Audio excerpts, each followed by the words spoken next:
It is cold outside, and guess what? The pipes are frozen. Uh-oh. This is a nightmare that I want to help you prevent. My name is Chatto, and I've been a landlord for over 25 years, and during that time, I've had a pipe or two freeze. So let's have a quick chat with Chatto about preventing frozen pipes. So let's start with a quick story time, right? So we picked up a property, a extremely old property that has been upgraded over the years at different times in various manners from different landlords, and we pick up this property, and it's a new property to us. So we buy this property, and the first winter comes along, and the pipes freeze.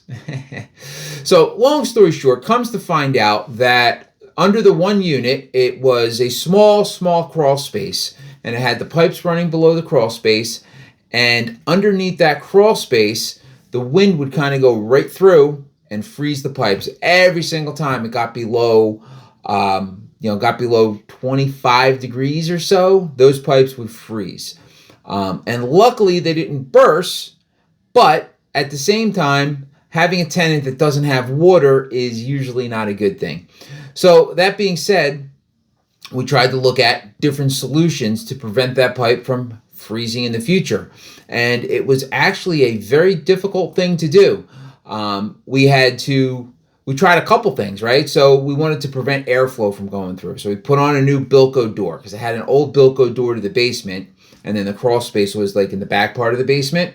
So we put a new Bilco door and sealed it up really good to prevent air from getting through. That didn't solve it. There was a little door that opens and closes that goes into this little crawl space. It was like maybe a 2 foot by 2 foot door. It wasn't too big. So we made sure that that was open so that heat from the heaters are all in the basement would get back there. There was a wall that was in the basement. So the heaters were actually all the way in the front, and this apartment was all the way in the back. So that didn't help. We also ended up removing a wall that was in the basement. So hopefully that heat could get to the front. We removed the door to get to the crawl space. We sealed up on the outside to prevent where the wind was getting in. And this building was built in the late 1800s. It was an old building. And we tried everything. And we tried to put heat tape, and that wasn't even possible because of the spaghetti of pipes over the years. It wasn't something that was possible. We actually had to end up getting an electrician to install a thermostat controlled heater in that crawl space that would turn on whenever the temperature dropped below a certain temperature. And that was what finally solved it. As long as that was on, we were good to go. The other thing we had to do was obviously if the tenant would listen to us, which he was a little bit of a tough man. But if he would listen to us, we always kept an eye on the temperature. And when it was really getting cold, even with that heater, sometimes it would freeze, right? It just was in a bad spot. So we would have him turn on the water and it would drip a little bit, just enough to keep the pipes from freezing. Luckily, the line that was freezing at some point was replaced with PEX, probably because it was a copper line and the copper line burst at some point before our ownership, and they replaced it with PEX. And PEX is a little bit more forgiving. So that's my quick story, and I'll kind of start going into like, hey, what can you do to prevent these things? So number one, just a quick note on PEX versus copper. Both of them can freeze. Copper conducts cold and heat very well, so the copper sometimes will freeze before PEX, and PEX is a little bit flexible. So if it does freeze, it might not burst, right? It can freeze so that water won't pass through, which is inconvenient, but it doesn't burst. And then when the water thaws, you get water everywhere. So that's one thing that you can do to prevent, especially if you have walls open, you're doing a turnover, you're doing construction, switch to PEX, and also look at the location. If there's anything you can do to move to a location that's better. But that being said, that's a quick aside. I just want to kind of go over why frozen pipes can be such a big deal and how to prevent them, right? Because ultimately you want to save money. You want to figure out how to prevent things that cost you money so that you can actually cash flow as a landlord. So why are frozen pipes such a big deal? Well, it's an inconvenience to the tenant. And that's kind of like the smallest part of it, right? So this guy's apartment would the pipe would freeze and he wouldn't have water. And that is not good, right? You need to have water to have a habitable residence. Um, but the pipes thaw out, things get warm, and it starts flowing again. Okay.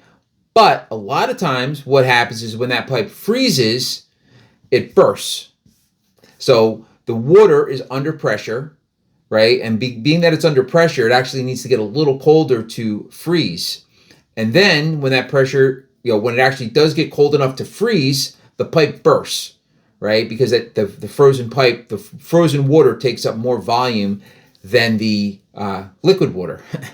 So the pipe bursts, but it's frozen, right? So there's not immediate that it's dripping and getting water everywhere. But once that water thaws, then once that water thaws, then that water just starts going everywhere, and that's why it can be a huge deal, especially if it's a pipe in an outside wall. That pipe bursts, right? And so the pipe is frozen. The pipe bursts. Now, not immediately does water go everywhere because it's like that water's frozen still. It just bursts because it got frozen. But when that water does thaw, that burst spot is just going to have water coming out of it. So if pipes get frozen, it's probably a good idea to shut the water supply off, because once it starts flowing again, it's going to not stop, right? The whole wall is just going to be a complete mess, or wherever it is. Luckily, a lot of times frozen pipes are going to be in the basement, right? There's more of a chance in the basement, right? It's colder down there. There's less access to heat. There's less access. It's not like inside the walls that are potentially in the middle of the house are actually not very likely to freeze, but the pipes on the exterior of the house, those are the ones that are more likely to freeze. So if the water stops working, right, all of a sudden a pipe is frozen, you need to consider, okay, I need to get a plumber out there pretty quick, and I need to get that water shut off until that plumber gets there. So that's why frozen pipes can be such a big deal. And in the basement, right, it might be less of a big deal. If it's an unfinished basement, you get a little water on the floor, it's no big deal. Upstairs, right, in finished areas, you can make a lot of damage. There can be a lot of damage that's caused by that. And no matter what, it's expensive to fix all these places where the pipe is broken. So you have potential of water damage, and you have the cost to replace the pipe, both of which can be very expensive. So that's why it's such a big deal to have some ideas in place to prevent pipes from freezing. So number one, obviously, in the winter, keep the heat on, right? Keep the heat on. At the minimum 65 degrees, although it seems like most of my tenants like it to be 80, but you want to make sure that the tenants leave the heat on. Or if the property is vacant, that the heat is on and it's running. Also, right, you're going to get to know your properties. You're going to get to know what properties are at risk more than others. The first time it's a surprise sometimes, but like you could do some preventative maintenance. Look at areas of the house that are outliers where there are pipes, and okay, do I need to put insulation on them? Do I need to put heat tape on them, which is like a tape that goes across that's usually on a thermostat that once it gets below a certain temperature, it keeps the pipe warm to prevent it from freezing. Sometimes if there's a bathroom in the back of the house that's over a slab or over a crawl space, that can be something that's problematic. If it's pipes that are on the outside walls. So any place you can get to where you can insulate and you can put heat tape that are necessary, like that's a huge way to prevent them from freezing. Also, shut off any water to outside spigots. Cover the spigots, remove hoses, and that kind of thing is always a great thing to do as the winter approaches. One of the big things that I've noticed is sometimes a lot of people like to go away for the holidays. So especially if you have a college rental, those kids are done school and now they go, all the kids in the house go home for 2 weeks between Christmas and New Year's. Now we always reach out to our college rentals and we say to them, hey, I know you're going to be away for 2 weeks. Leave the heat on. Don't shut the heat off. They're like, oh, we're not going to be here. We'll shut the heat off. And then next thing you know, there's frozen pipes and nobody's at the house to even realize there's frozen pipes, and then the pipes thaw and there's water everywhere and it's a huge issue. So make sure, especially coming up to travel season, that anybody that goes away knows that they need to keep their heat on, especially college rentals. But make sure you let your tenants know that. So like maybe you know that if you got a cold snap coming in, it's a good idea to like text your tenants and let them know, like, hey, we need you to make sure that the heat's on. If you're going to be going away, if you're going to be traveling, you can't shut the heat off. If it's a vacant property, you need to make sure the heat is on and that the heat is running. And then also some of the other things are, I mentioned earlier with the house we had the issue with that were kept freezing up. In that particular property, we always had to tell the tenant to leave the spigot on the further, on the pipe, especially the furthest one. But if you leave the spigot for the kitchen sink, bathroom sink, whatever, on just a small drip, and that small drip and movement of water goes a long way to prevent the pipes from freezing. Also, if there's any pipes that you know of that are on an external wall that gets extremely cold, sometimes just if it's a kitchen that's on an external wall, it might be good to open up underneath the sink so that the heat from the house gets in there and isn't blocked by the cabinet doors. Like, it's another thing you can possibly do. And I think lastly, like the big thing again is tenant education. And I talked about it in my other video earlier. When you move a tenant in, like, do they know where everything is? Do they know where the shutoffs are? Right, so that if there is a frozen pipe, right, they can shut it off. They can shut the water off for the house.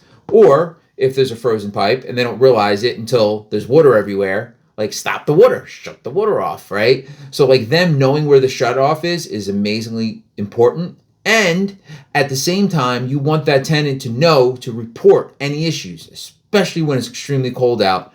But report any issues with the plumbing, report any issues with the heat. If the heat goes out, we need to do what we can to keep these pipes not frozen. So that being said, I do know there are plumbers, and you may want to talk to your plumber, but there are, especially if it's a copper setup, where they can like hook some kind of machine into the pipe and it heats the pipe up, and then the heat travels up and is enough to get the water flowing again. And they have that as like an emergency service that sometimes they offer. But at the end of the day, the better thing is to have not have the pipes freeze in the first place. So communicate with your tenants, be aware of your properties, where potential issues could be, preventing issues with heat tape, insulation, and do your best to prevent pipes from freezing. It's going to save you a lot of money. So hopefully this video was of value to you. I appreciate your hanging out 10-15 minutes here with me, having a quick chat with Chatto. And like and subscribe, because apparently the algorithm likes that. I would appreciate it at least. And let's have a conversation in the comments below. Again, I appreciate it and hope you enjoyed this episode of Chat with Chatto.